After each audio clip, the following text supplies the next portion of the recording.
Hello people. सो यार आज हम बहुत ही एक इंपॉर्टेंट मुद्दा डिस्कस करने वाले हैं। तो रिसेंटली हाल ही में इनफैक्ट एक दिन पहले ही CSDS का लोक नीति प्री पोल आया है। अब ये CSDS होता क्या है? CSDS is basically centre for the study of developing societies.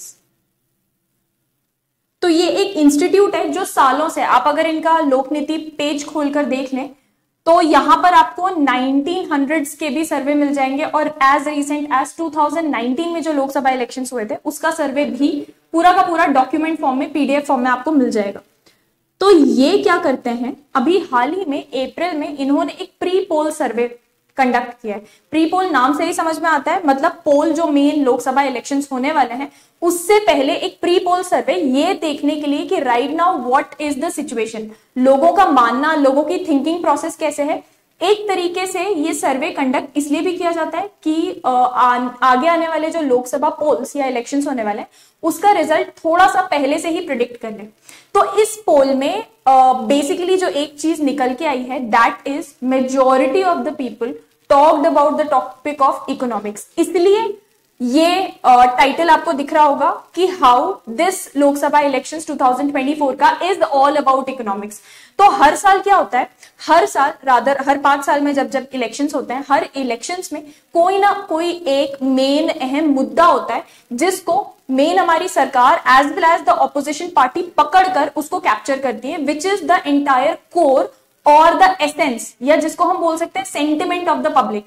अगर आपने पब्लिक के उस सेंटिमेंट को पकड़ के उसको कैप्चर करके अपने इलेक्शन कैंपेन में यूज कर लिया और आप सक्सेसफुल रहे तो वो सत्ता पलट भी कर सकता है।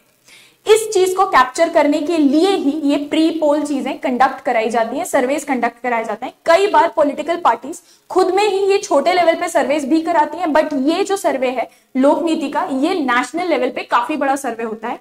उसी के रिजल्ट्स आज हम देखने जा रहे हैं जो कि ये प्रूव करेगा कि द इलेक्शन या the upcoming elections is going to be all about economics. मतलब अगर जो पार्टी इस इकोनॉमिक्स का चैप्टर या चीज कैच करके इसको फोकस बना के अपनी इलेक्शन कैंपेन का लोगों को कन्विंस कर लेती है कि we are the right candidate for you, वो पार्टी काफी ज्यादा चांस रखती है जीतने के।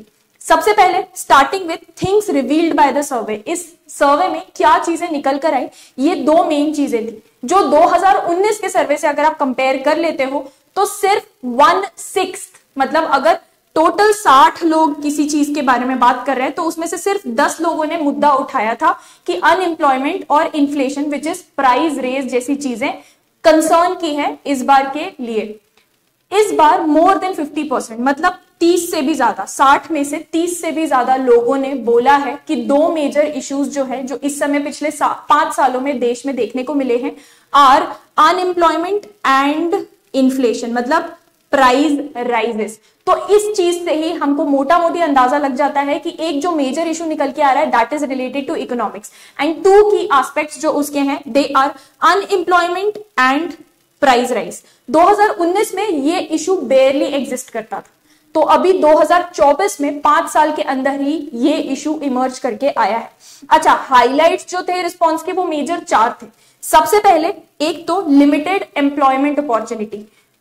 लोगों का ये मानना है कि पिछले 5 साल में एम्प्लॉयमेंट अपॉर्चुनिटीज बहुत लिमिट हो चुकी है, बहुत कम हो चुकी है और जॉब सिक्योर करना उतना ही ज्यादा मुश्किल। Second, spiralling prices, again fluctuation जो प्राइसेस में आ रहे हैं, खास तौर पे इन्फ्लेशन की जो हमने बात की थी, spiralling prices second important issue था।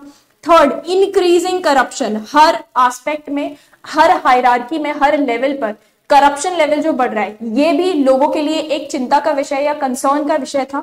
एंड लास्ट, डिटीरियोरेटिंग, मतलब जो खराब होती हुई इकोनॉमिक कंडीशंस हैं ऑफ हाउस होल्ड्स। ये 4 मेजर टॉपिक्स, मतलब जो पोल कंडक्ट करवाया गया, आप इमेजिन करो उसमें मान लो हम एक छोटा सा चंक ले और हम बोले 100 लोगों ने वोट किया, तो 100 लोगों के जो रिस्पॉन्स थे, जो उनने क्वेश्चंस के आंसर दिए, उन रिस्पॉन्स को साथ में लेके 4 क्रक्स या कोर रिस्पॉन्स निकाले गए हैं जो सबके ही कॉमन इश्यूज थे, वो ये 4 रिस्पॉन्सेस थे। अब हम फटाक से पोल्स देख लेते हैं जो 2 इंपॉर्टेंट थे।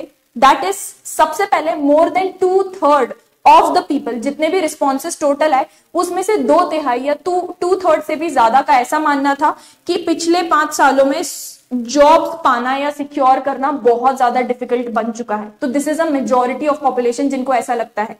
साथ ही साथ more than 3/4 again majority of the population उनको ऐसा लगता है कि ये रिस्पॉन्सिबिलिटी जॉब दिलाने की होनी चाहिए यूनियन गवर्नमेंट की।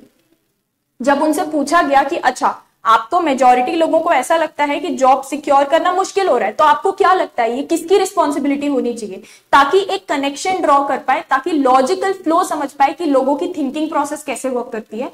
तो मेजॉरिटी का 3/4 मेजॉरिटी का मानना था कि यूनियन गवर्नमेंट रिस्पॉन्सिबल है, यूनियन गवर्नमेंट एक्सपैंड करना चाहिए जॉब अपॉर्चुनिटीज को। तो obviously reverse is also true. जब उनसे ये पूछा गया तो आपके हिसाब से कौन रिस्पॉन्सिबल है या किसको ब्लेम करना चाहिए अगर आपको जॉब सिक्योर आप नहीं कर पा रहे हो, तो उसमें भी उनका सेम जवाब था कि basically union government is responsible for this. तो यूनियन गवर्नमेंट जो हमारी फिलहाल बीजेपी लेड है उनके लिए ये थोड़ा चिंता का विषय हो सकता है in the upcoming poles.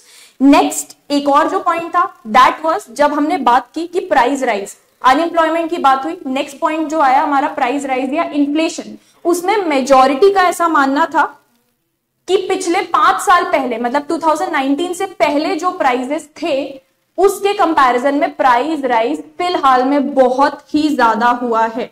Again उनकी थिंकिंग प्रोसेस समझने के लिए पूछा गया कि आपके हिसाब से कौन रिस्पॉन्सिबल है, या तो रिस्पॉन्सिबिलिटी बनती है स्टेट गवर्नमेंट की या यूनियन गवर्नमेंट की।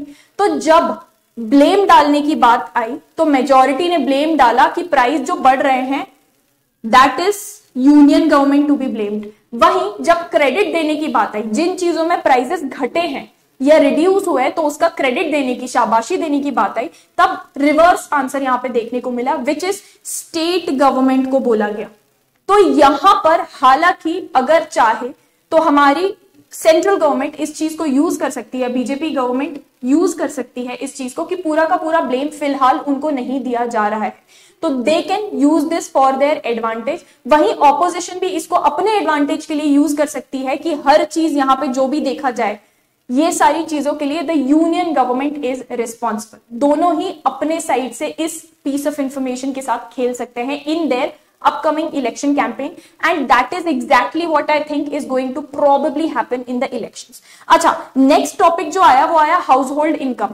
हर एक घर की एवरेज इनकम, जब एवरेज इनकम बढ़ती है तभी उस घर का या हाउस होल्ड का स्टैंडर्ड ऑफ लिविंग बढ़ता है। मतलब इससे हमको ये पता चलता है कि कोई भी हाउस होल्ड या लोग उस हाउस होल्ड के अपनी जरूरतें या नीड्स पूरी कर पा रहे हैं या नहीं, साथ ही साथ जरूरतें पूरी करने के बाद कुछ थोड़ा बहुत सेव कर पा रहे हैं कि नहीं। तो जहां 2019 में ये थोड़ा नेगेटिव रिस्पॉन्स था, उतना ज्यादा सेव नहीं कर पा रहे थे, फुलफिल नहीं कर पा रहे थे नीड्स, वहीं फिलहाल जो सर्वे हुआ है उसका अगर आप रिस्पॉन्स देखें तो मेजॉरिटी ने ऐसा कहा है कि वो अपनी जरूरतें भी पूरी कर पा रहे हैं और सेव भी कर पा रहे हैं।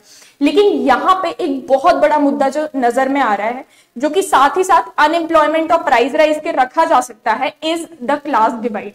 इस पूरे सर्वे में 2024 का जो ये सर्वे है इसमें 3 मेजर जो मुद्दे हैं उसमें तीसरा है इज ऑफ क्लास डिवाइड। एक बहुत ही बड़ा क्लास डिवाइड देखा गया between the upper middle class या well off people and second lower middle class या पुअर पीपल।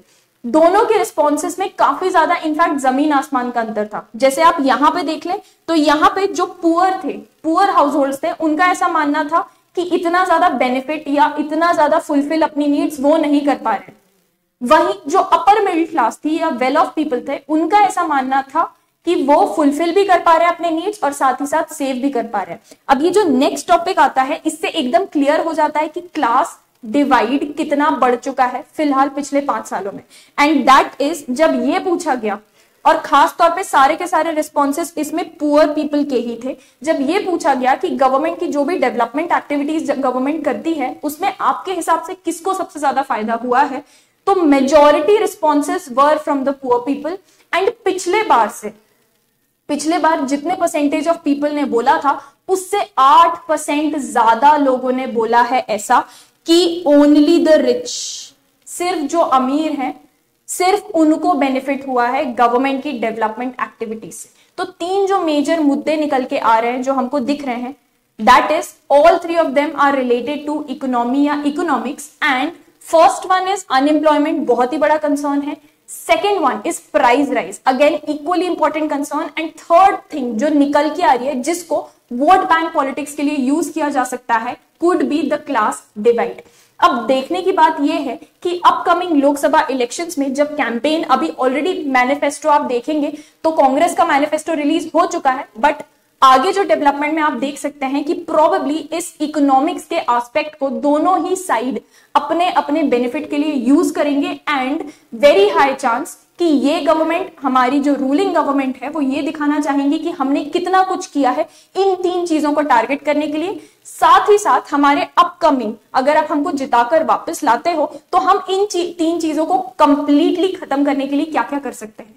वहीं जो हमारी ऑपोजिशन गवर्नमेंट है वो इस चीज को यूज कर सकती है ये दिखाने के लिए कि इस प्रेजेंट रूलिंग गवर्नमेंट के कारण ये सारी चीजें basically they came into being, या ये सारी चीजें हो रही हैं because of the ruling government. तो आप अगर हमको चुनाव करके लेकर आते हैं तो we will be the first ones and immediately हम इन सारी चीजों से इकोनॉमिक रिलेशंस या इकोनॉमिक जो चीजें हैं इनके डेवलपमेंट पे तुरंत ही लग जाएंगे। सो आई थिंक प्रोबेबली जैसे जैसे इलेक्शंस होते जाएंगे हम आपके लिए और वीडियोस लेकर आते जाएंगे जिससे आप डेवलपमेंट को साथ ही साथ ट्रैक करते रहेंगे। But this is I think something which is going to happen immediately. बाकी और इस तरीके के वीडियोस के लिए you can follow our YouTube channel which is yes academy for law. जैसे जैसे हमारे इलेक्शंस क्लोज आएंगे we will be bringing you many many many more videos.